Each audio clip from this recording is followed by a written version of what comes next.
Yahoo! Hello, hello, hello mga masters and mga kaji! Good morning, good morning, good morning, good morning po sa inyong lahat dyan sa Pilipinas at sa buong Asian countries at kung saan man kayong lupalop ng ating daigdig ay hayaan niyo muna kami ni G, the green girl, cutie patuti iguana na batiin po kayo ng good morning, good noon, good afternoon, good evening at good night po sa mga ready nang matulog at welcome po sa ating bagong topic na naman tayo ngayon. Right, dito po sa ating That Masters Trivias. Ayan, this is gonna be our third topic and pretty soon po ay we will be discussing more topics and something interesting. So it won't be boring. So yesterday we talked about the sunlights, the benefits of sunlight, and we talked about also grounding and earthing. May nakita ako dito isang tao nag-grounding po siya ngayon, is grounding right now, right? So that's an example of grounding for 15 minutes or 30 minutes. And of course, si G natin ay we will let her roam around now the field because she deserves to be set free for a little while. Alright, may I ask for your thumbs up? Please don't forget to like, share, comment, and subscribe dito po sa ating channel, Master Worm, for more updated contents.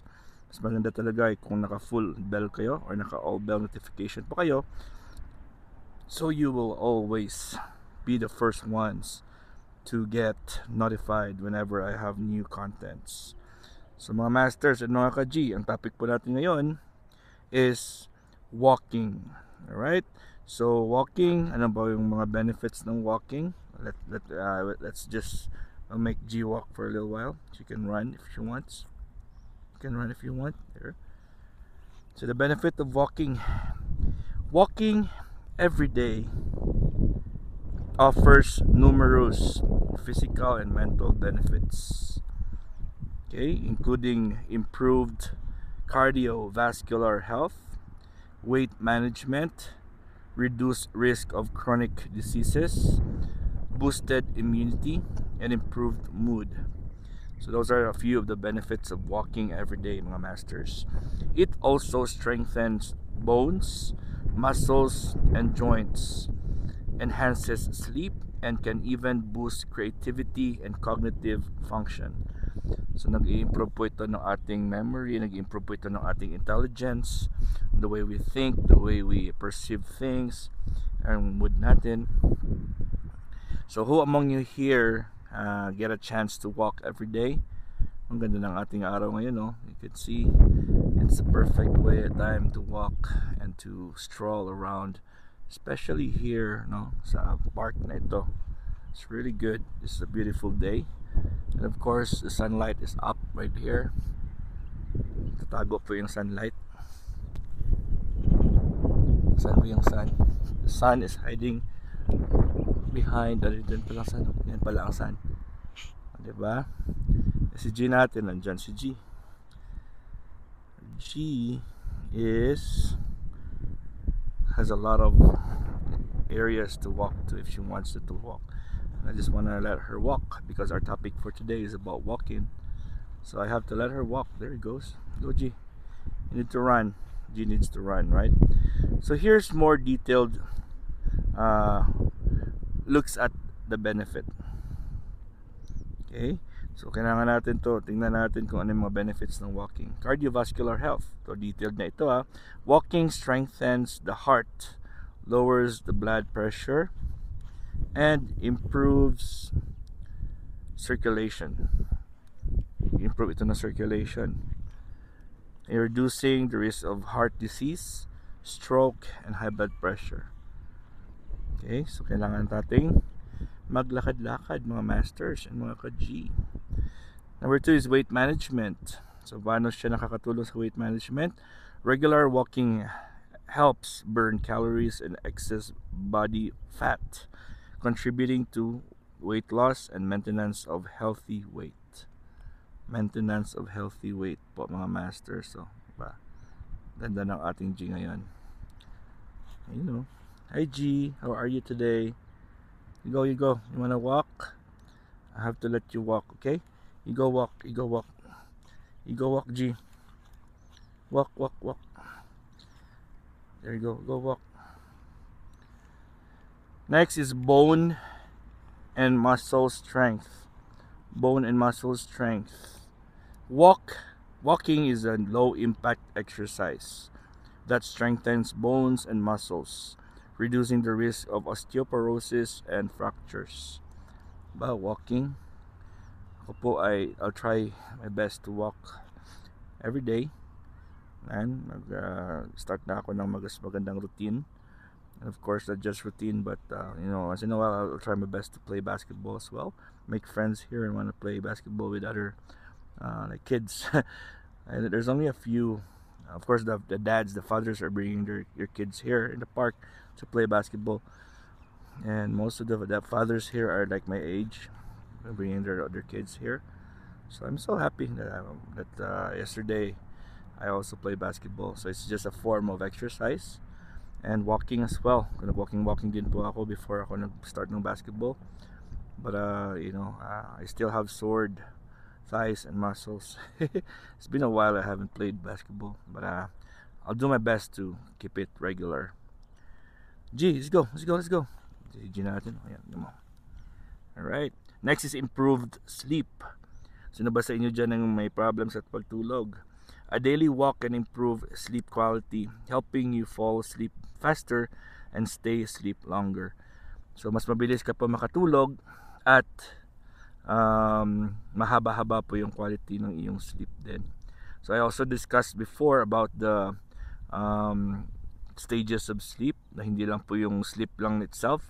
We have to undergo 4 stages of sleep. When tayong non-rapid eye movement 1, 2, and 3, and then the last is the rapid eye movement. So meron tayo mga stages kung saan po tayo dapat ay makompleto natin yan in order for our body to undergo cellular repair, and of course detoxification processes, recharging, and realignment of our body.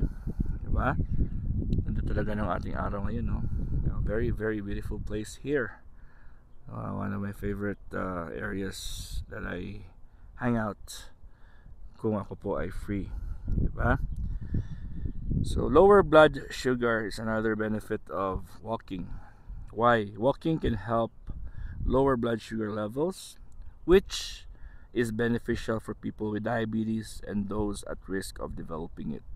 So yun po, kung may mga risk na po kayo, yung family nyo ay meron na pong line of diabetes, and of course kayo po ay nasa borderline or meron na kayong mga taning sa buhay na meron kayong diabetes, yan, walking is very, very, very good form of exercise. Okay, so regular walking reduced chronic diseases or disease risk. So that's another benefit. Regular walking reduces the risk of developing various chronic diseases including heart disease, stroke, diabetes, and some cancers. Okay? Next is boosted immunity. So pag sinabing boosted immunity ay pinapaganda niyo yung inyong immune system. Alright? So walking may boost the immune system, making you less susceptible to illnesses. So lesser pong chance tayo ay magkakasakit pag tayo po ay palaging naglalakad. Mas maganda yung ilaw. Yung ilaw, yung araw pala. Yung araw. Si G ay malakad-lakad. Hinahayaan na natin si G. Next is reduced pain. Walking can help ease joint pain, particularly for those with arthritis. Kailangan talaga galawin yan, mga masters. It doesn't mean na kung kayo po ay hurt or kayo po ay may sakit sa mga kasukasuan nyo, sa tuhod, sa kamay, o sa dyan, ay wag na kayong gumalaw. Mali po yan. You really have to fight. You really have to move it. Kailangan nyo igalaw yan, yung mga kasukasuan nyo. Kasi pag hindi po, ayun po, mas lalo magsastock up po yung mga toxins dyan. Okay, so tandaan nyo po yan. You have to move, don't baby the pain. Next is mental health. Improved mood. Yan, ang mood nyo po dyan. Walking releases endorphins. So endorphins po, which have mood boosting effects, helping to reduce stress, anxiety, and depression. Ayan po, sa mga puro negative lang yung sa loob ng kanilang isip. Yung mga mood nila puro negative na. Ayun, instead po na kayo ang magwalwal at manira ng mga tao at gumawa ng mga video dyan na walang kwenta, lumakad kayo, magbigay kayo ng panahon sa sarili nyo. Wag na yung bantayan nyo lang po yung mga contents ng ibang tao at saka doon kayo magagalit pag kayo ay tinitira, o di ba? Kasi bantayan nyo rin po yung inyong mga health, o di ba? Kasi ano lang naman, isang beses lang tayo mamamatay. Wala na tayo, pag namatay ka, wala ka na. Okay? Makakalimutan ka naman, lalo na pa yung walang kwenta yung YouTube channel mo, puro lahat mga negative, hindi ka naman maalala ng mga tao, diba? Lalo na pag nagmumura ka sa channel mo, may mga tinitira ka mga tao na ikaw pa yung may kasalanan, kayo pa yung nagkamali, kayo pa yung matapang, o diba? Hugot ba yan? Next is boost creativity. Studies suggest that walking can stimulate creativity and problem-solving activities. Next is cognitive function. Walking may improve memory, attention, and overall cognitive function. Mas lalo kang tatalino kahit na walang laman yung utak mo. Pag nag-walking ka, magkakalaman po yan. Joke lang ha. Stress reduction, and of course, a daily walk can be a great way to relieve stress and improve overall mental well-being. Alright mga masters and mga ka-G, siyempre kasama dyan ang weight management, reduce chronic diseases, and improve sleep. Ayun, mga natin yan. Nagiging maganda yung mood natin pag tayo ay nag-walking. Alright mga masters and mga ka-G, ito yung ating G, and your one and only Master Worm, and God is great. Yahoo!